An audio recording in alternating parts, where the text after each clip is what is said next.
მეუბნება უნდა უსაცაჭრო იმას და ეს სამსახური ისო.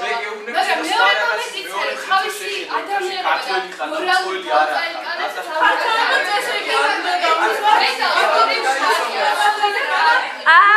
რა ხდება ნახე. აი ბოდიში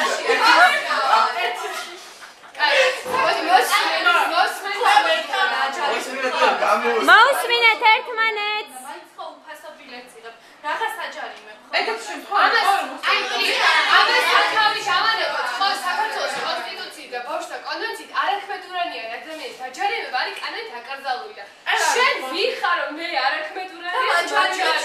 არა მე ის ამადა კონტროლინე და მეუბნება ჯარიმას გამოგიწევ 16 წელს გამოვიწევ ხო 16 18 წელს შეიძლება მაგრამ თუ